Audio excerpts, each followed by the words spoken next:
Hello friends, welcome to Nandi tutorial. आज मैं आपको बताने वाला हूँ DDUGKY, जिसका नाम है दीनदयाल उपाध्याय ग्रामीण कौशल्या योजना। जिसको प्रधानमंत्री नरेंद्र मोदी ने 25 दिसंबर 2014 को इसका लॉन्च किया था। इसमें आपको मैं फुल डिस्क्रिप्शन दूंगा कि इसमें क्या है, कैसे है, क्यों शुरू किया गया था, इसका लाभ क्या है, उद्देश्य क्या है। ठीक है, पहले तो मैं आपको ये बता दूं कि दीनदयाल उपाध्याय ग्रामीण कौशल्या योजना जो है, इसके तहत 15 से 35 साल तक के युवाओं को रोजगार प्रदान करना, उनकी कुशलता को विकसित करके। मतलब जो भी बेरोजगार ग्रामीण युवक है 15 से 35 साल तक के, उनकी कुशलता को विकसित करके उन्हें निश्चित रोजगार को उपलब्ध कराना इनका ये थीम था, इस योजना का थीम है। आइए अब हम देखते हैं कि इसका उद्देश्य क्या है। तो उद्देश्य में हम आते हैं तो ग्रामीण युवाओं को कौशल प्रदान करना। पहला जो कि मैंने बताया, ग्रामीण युवाओं को कौशल प्रदान करना। जो गरीब है उन्हें मासिक मजदूरी का न्यूनतम मजदूरी के ऊपर का मजदूरी प्रदान करना है।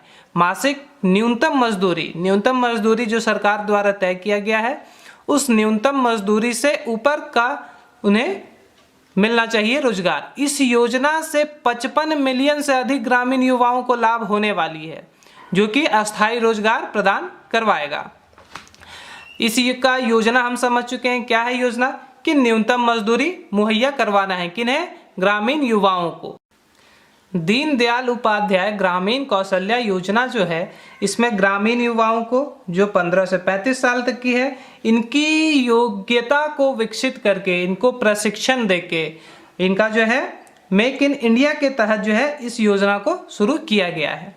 तो इन ग्रामीण युवाओं को इनको चिन्हित करना है, इनका एक जगह इन्हें एकजुट करना है और उनके बाद इनको प्रशिक्षण देके इन्हें निश्चित रोजगार को उपलब्ध कराना है हर एक गाँव के लोगों को, जिनके लिए सरकार द्वारा 25,696 से लेकर 1 लाख तक की वित्तीय सहायता भी इन्हें प्रदान की जाएगी। लेकिन ट्रेनिंग की शर्त क्या है कि 75% युवाओं को नौकरी मिलनी चाहिए। जो भी संस्थान, मेडिकल हो, साइंस हो, ITI हो या फिर औद्योगिक हो, कोई भी चीज़ में आप इन्हें अगर आप दे रहे हैं प्रशिक्षण, तो उसकी शर्त है कि 75% युवाओं को नौकरी मिलनी चाहिए और उन 75% में से 1/3 हिस्सा महिलाओं का होना चाहिए।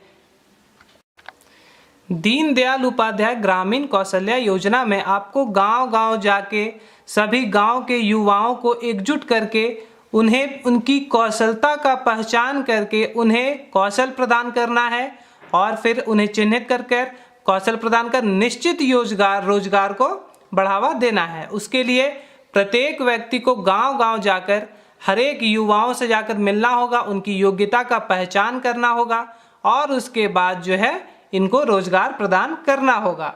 लेकिन शर्त है कि कुशलता मांग आधारित होनी चाहिए। आप जिस चीज़ में उन्हें कौशल प्रदान कर रहे हैं, उनकी मांग हमारे मार्केट में होनी चाहिए। ऐसी नहीं है कि अगर आप उन्हें कौशल प्रदान कर दें और उनके बाद उन्हें नौकरी ना मिले, तो ये चीज़ नहीं है, उन्हें निश्चित रोजगार मिलनी चाहिए।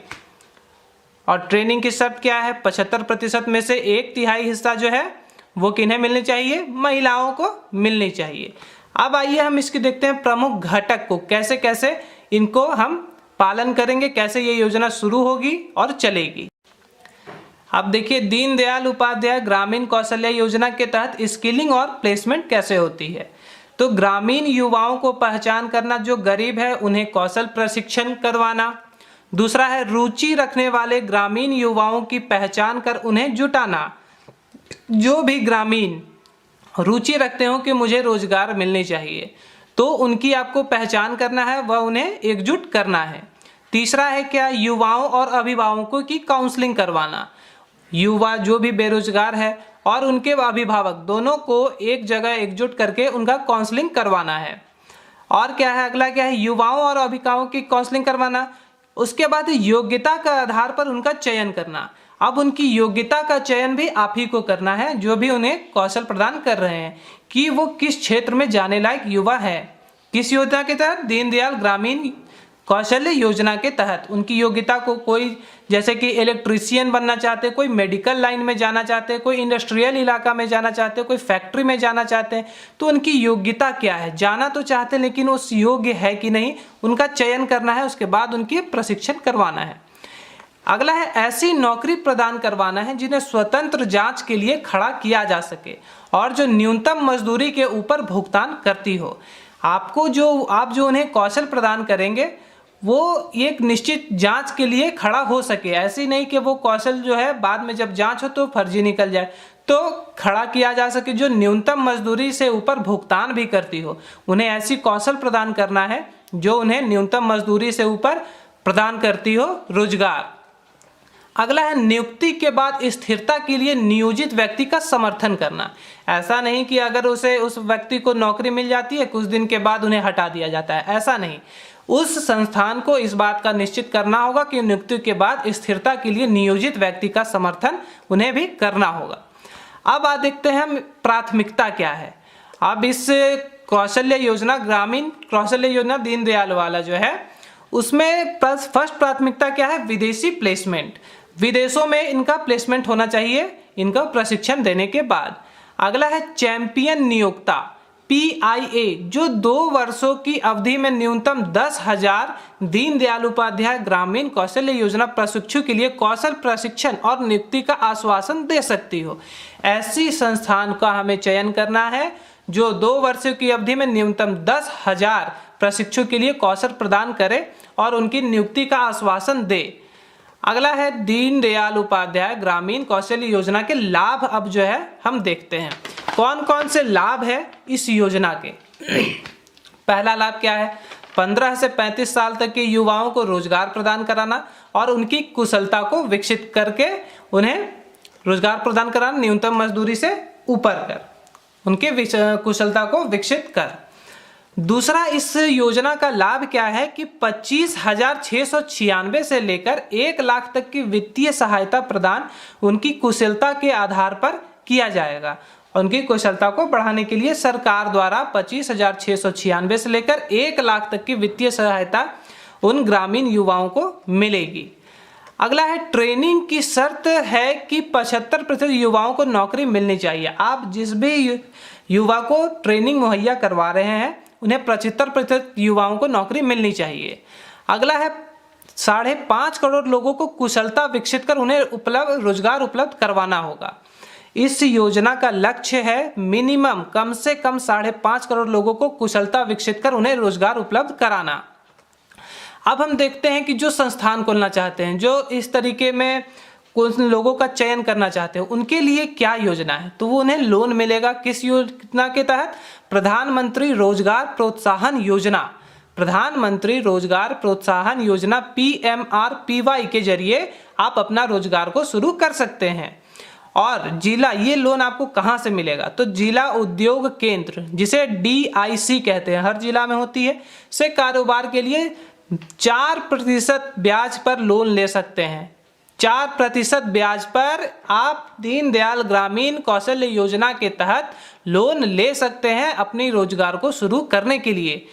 अब अगला क्या है, कुल रोजगार और कौशल प्रदान करने में 1/3 हिस्सा महिलाओं की होनी चाहिए। इस बात की निश्चित करना होगा कि आप जो मिनिमम 75% जो रोजगार मुहैया करवा रहे हैं उसमें 1/3 हिस्सा महिलाओं की होनी चाहिए। अगला क्या है, सरकार 3 महीने से लेकर 12 महीने तक के प्रशिक्षण के लिए वित्तीय सहायता प्रदान करती है। 3 महीने से 12 महीने तक के।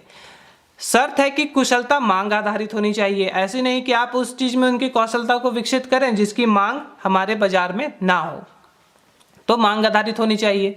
अगला है दीनदयाल उपाध्याय ग्रामीण कौशल्य योजना का लक्ष्य क्या है, तो ग्रामीण युवाओं को नौकरी में नियमित रूप से न्यूनतम मजदूरी के कारोबार या उससे ऊपर मासिक मजदूरी प्रदान करवाना है।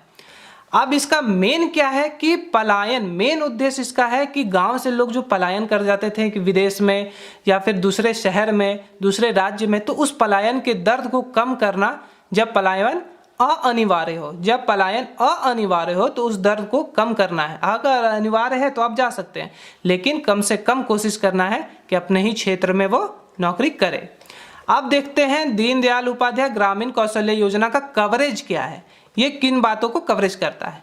तो दीनदयाल उपाध्याय ग्रामीण कौशल्य योजना पूरे देश में लागू है, ऐसा नहीं है कि किसी एक राज्य में। इस योजना को वर्तमान में 33 राज्यों, केंद्र शासित प्रदेश, 610 जिले में लागू किया गया है।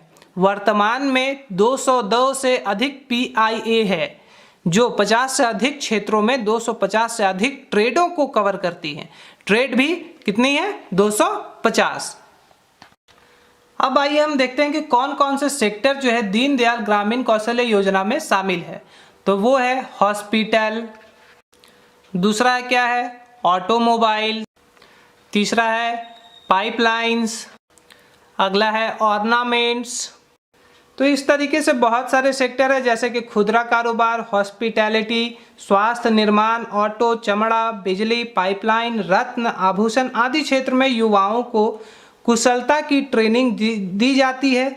इसमें एकमात्र शर्त यही है कि कुशलता मांग आधारित होनी चाहिए। साथ ही ट्रेनिंग के लिए शर्त यह भी है कि कम से कम 75% युवाओं को रोजगार मिलनी चाहिए। बस इतना ही बात है दीनदयाल ग्रामीण कौशल्य योजना में। अब इस योजना को आप ज़्यादा से ज़्यादा इस योजना की लाभ उठाएं और इस वीडियो को पूरा देखें, फिर से देखें और इस बात को समझने की कोशिश करें। और इसी तरीके से सारी योजनाओं को मैं अपने वीडियोस में आपको समझाने का कोशिश करूंगा। अगर आप सही में इस वीडियो को समझना चाहते हैं, इन योजनाओं को समझना चाहते हैं जितने भी मोदी सरकार द्वारा की गई है, तो इसके लिए आप मेरे चैनल को सब्सक्राइब कर लें ताकि आपके पास सारी वीडियोस खुद ब खुद पहुँच जाए। मैं प्रवीण नंदी ट्यूटोरियल से आपको धन्यवाद कहता हूँ। आपका दिन शुभ हो।